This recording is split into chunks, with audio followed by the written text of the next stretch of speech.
I don't know if I have a favorite video game. I'm not much of a gamer, but I do have a video game experience that I think is one of my favorites. The one that always comes to mind is Final Fantasy VIII. Skyrim will always be the number one game. I think I've resigned myself for the rest of time.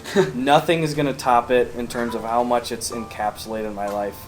Skyrim is my number one favorite game. What's my favorite video game? I guess I love the Bioshock series. I mean, I think like even with movies, it's difficult to just like pick a favorite. But I think there's no game that gave me like so much extended joy and good experiences than Halo 3. Yeah, I have. It's kind of hard to decide because my whole life has been very video game centric. I feel like when I look back on my life, I have so many. Like, I have no memories. I just remember, like, I was 8 years old. I was playing Kingdom Hearts. I was 13 years old. I was playing Kingdom Hearts still, probably. And that's why it's my favorite game. It's the only one I've ever played. Growing up, I didn't really have video games in our house. My mom didn't like us playing games and would just kind of kick us outside most days. So for the longest time, I was always the kid that would go to friends' houses and they'd want to have genuine experiences and say, like, let's go play outside, let's make a fort. And I'd be like, can we go play Agent Under Fire, please? Like, When I was in college, every time I would come home from college in the summer, and like all of my friends from high school who went off to different colleges, we would all come home. It always seemed like we had like a different video game we would play every summer in college. So like one summer it was like Super Smash Bros. And then Mario Kart or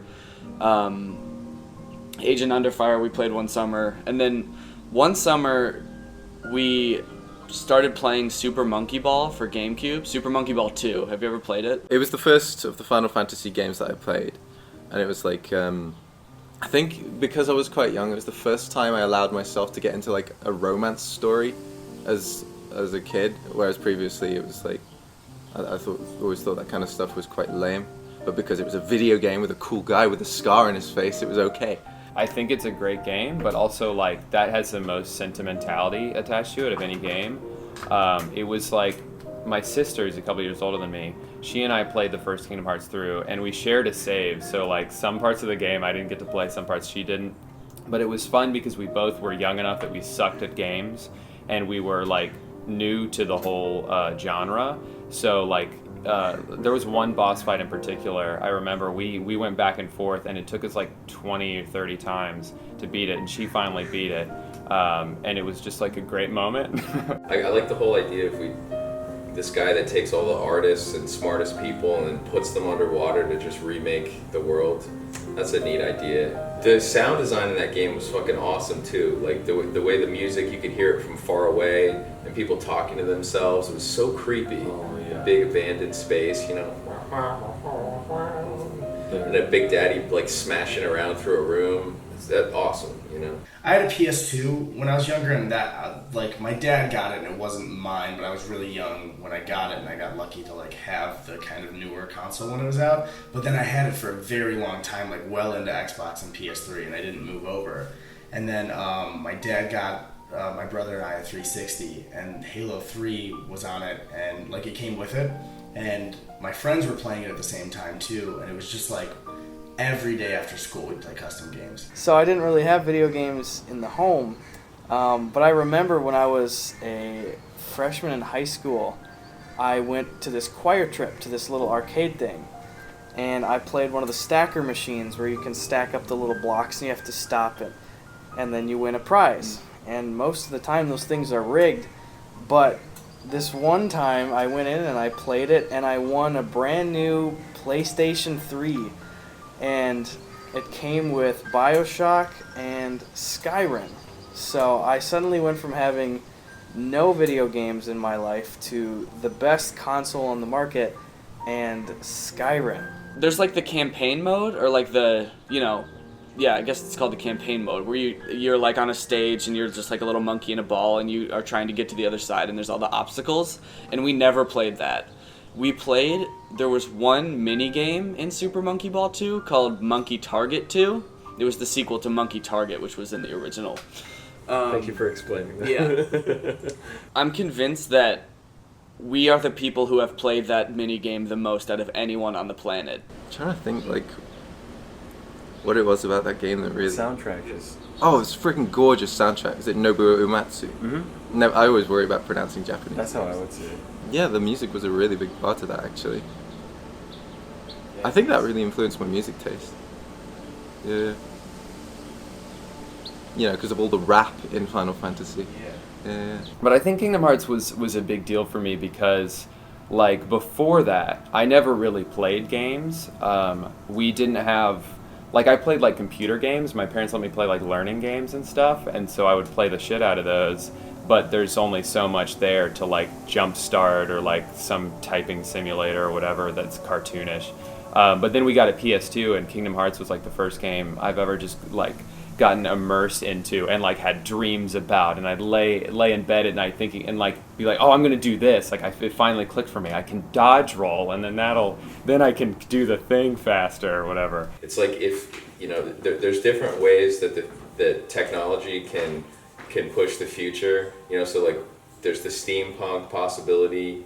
We're living in an information age where, you know, the internet, who would have thought that it would be like we would have everything in our pocket? It wasn't one of the principles of Bioshock. It was let's see what happens with a completely deregulated society.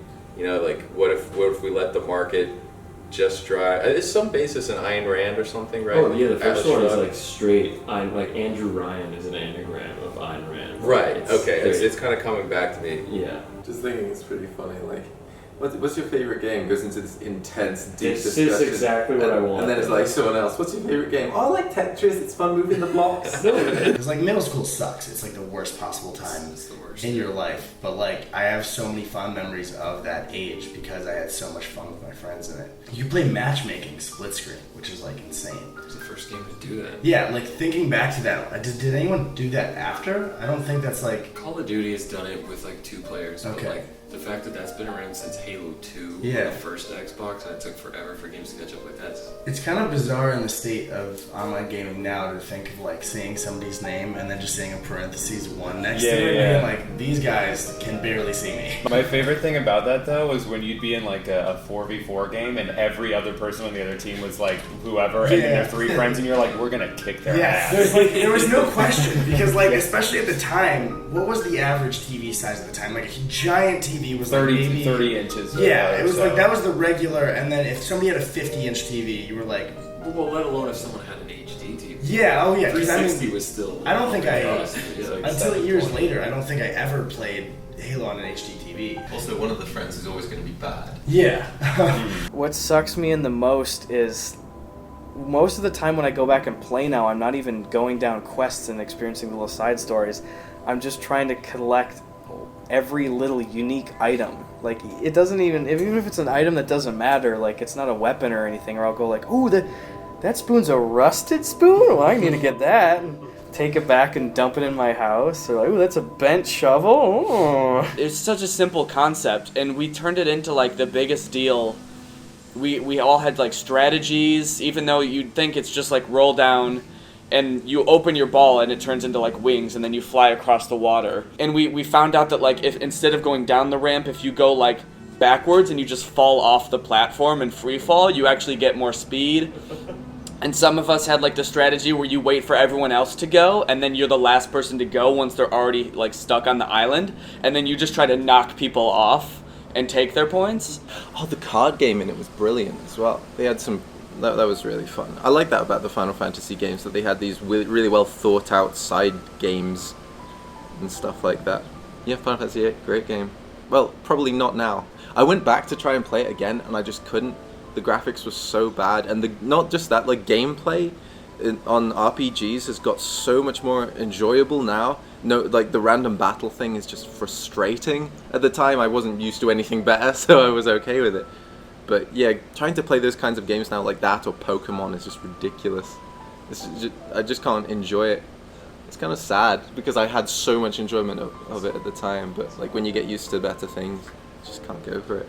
I've played it as recently as like a few months ago because they have the remastered versions on the PS4, and it holds up so well. Like there's so many elements to the game that like you can use, but you don't have to. You can kind of play however you want, and then you can play it again later as an adult and try these things that you didn't understand, as a kid, and the game is different because of it, and sometimes easier because you realize, oh, I should have just done this the whole time rather than just whacking over and over again. You can like fly around and do a bunch of Yeah. shit. That's Yeah. something we Kids are also dumb. related in Is that what my- you're gonna title this video? Kids are dumb. Put it in the thumbnail. Just stupid looking The hell is kids, this? snot nosed kids. There's that principle in storytelling where like magic always has to hurt, otherwise it's not real magic. So, you know, it has to be draining you, or eventually it gives you a nosebleed, you know, so that you can't use it all the time. And in Bioshock, those vigors are fucking them up, you know. So it was like they were so common that it was coming out of a vending machine, and everybody got used to using them, and then it ruined. Yeah. The fun thing about Halo, especially with replayability now, is even friends who are bad at it can enjoy it because the custom games aren't based on skill most of the time unless you want them to be. And I don't know, even when Forge got better in the later games, there was like almost a loss to it because you know, you could obviously make cool levels like combining walls and reach, and then that followed into Halo 4 and 5, but there's something cool about having a friend that found the tricks of like glitching walls together. My brother was really good at it. So then like you'd see a map and it was almost like somebody built it themselves. It was like It's they, that much more breathtaking. yeah, they really because made you something. knew how difficult it Exactly. was. I don't know why. It just keeps sucking me in. I like to play it in the winter time once the seasons start changing. I like it in the summer when I want to go to nice wintry escapes at night. It's one of those games for me where you just can't stop playing it. Like you'll start something and it'll be maybe 10 at night and you'll fire it up and it'll be 1 in the morning and then you'll go, okay, well I'll just do this one thing. I got all these potion ingredients. I'll just whip up these potions real quick, and then now I'm heavy. I should probably just run down and sell them. And well shit, I got so much money. I'm just gonna go buy some dagger stuff, and I'll sell them. Like, and then it's 5 in the morning. Something about JRPGs is just so surreal and weird, and they like the plots in those games didn't make any sense whatsoever, but it was just kind of interesting, and you didn't know where it was gonna go. And that kind of thing really interested me about it. Yeah, it's just so pleasing to look at and listen to and just live in that world. And as a kid too, obviously, like all the Disney elements, like just like, oh my god, it's Peter Pan. Like they hype it up early You on, can like fly after that. yeah, You spend exactly. time with your I remember like early on in the game, there's a cutscene with all the Disney villains, and you see Captain Hook, and you get so hyped, like, oh, we're gonna go to Peter Pan, but they save it for the end of the game because they know kids want to go to they want to see Peter Pan, but you gotta, it's near the end, and then you finally get there, and you're like, this is so cool, I can fly around. The second one, obviously, everyone was a little disappointed by, but the third one, I know that was like talking about Bioshock Infinite is like talking to someone about whether The Last Jedi was good. You know, like it's like a flip of the coin whether, and some people are passionate about really liking Bioshock Infinite That's a or good really comparison. hating it. Yeah, because But- I'm on the hate spectrum. Oh yeah, I love that. I love that world again. But yeah, it was too easy. But then I don't know. You beat it on a regular playthrough, and then you play it on the higher level, and then it's fucking impossible. But like, it had a theater mode, so even when I wasn't playing to relax or playing to have fun with my friends, I didn't have a good camera and I really wanted to make stuff, so I did it in theater mode with machinimas because of Red vs. Blue. It's like every outlet I needed was like in Halo, other than like obviously real life stuff, but like I could relax, I could play with my friends, I could, do things creatively. I could even just chill and Forge, and sometimes I wouldn't even do anything, you just fly around. It was a lot of fun to dip down in Sandbox when you could just dip down into the hole as it. There's just so many little things to it. Not even talking about the gunplay, which I could talk about for like 5 hours, but I don't even think it needs to be talked about. Everything about it is so specifically and successfully designed to make you lose track of time. Just the sounds and the music and the experiences and the tasks. I mean, you could, if you step back and look at it, I could tell myself, oh my god, I just spent 5 hours picking plants in a virtual world. But you don't think about it when you're playing it, just the time just goes away. So it's kind of dangerous, but I don't know. Skyrim is always going to be the game that I will sink the most time in and that I will have the most love for. I'm pretty sure that the developers didn't know that the game could be played in so many different ways. I just thought it's so funny that you can make a game something that it's completely not really supposed to be, but it just became the most competitive thing ever. Yeah, that's one of the things that I really like about certain games is that, I mean, like you said, like, you would spend hours, like, picking berries, and it's not even necessarily important, but there are things that can be really gratifying that, like, will change the meaning of what a game is supposed to be. Just real quick, I think one point, because it seems like so far everyone says one thing that I'm like, whoa, that's maybe I didn't anticipate it, but I like it, is that how you mentioned you play it as a kid and you're really dumb, so it's really hard. But because it's such good game design with all these different ways you can play it, playing it as an adult, it's almost like you're playing it for the first time again. Yes, yeah, it definitely is. Like, you get to relive the nostalgia, but also sort of, like, experience these new things. It's like, wow, I didn't have to watch that cutscene 6 times. Thank God they added that into the remasters where you can skip the cutscenes. But is it one game versus the other of, like, Bioshock, that if you had to pick, would it be Ayn Rand, underwater, or steampunk, crazy revolution in the sky? Well, clearly there were like graphical improvements by the third one. Mm-hmm. You know, if I went back and played the first Bioshock, it might seem like, you know, the textures probably look a It's still little... Does it hold up? I played it last week when I made that video, and it's gorgeous. Oh, that's awesome. Yeah. So then I'd have to go with the original one, because that was such a surprise, you know, like you go down underwater. That whole intro was fantastic. It's still amazing. Like, Yeah. whether it's the remaster or not, because the remaster didn't even change much. It's like, that intro is amazing. Yeah. One of my favorite things you said was that middle school, like, you can pretty much say statistically it sucks for most people, but I like that bit you said that it was like, even in that time that sucked, you're still like so stoked on that time and fondly because of like how fun Halo 3 was. Like, I didn't have a special, like, horrible experience in middle school, but it's obviously just like the worst time in anyone's life. But when I think back to being like 12, immediately I think of Halo 3.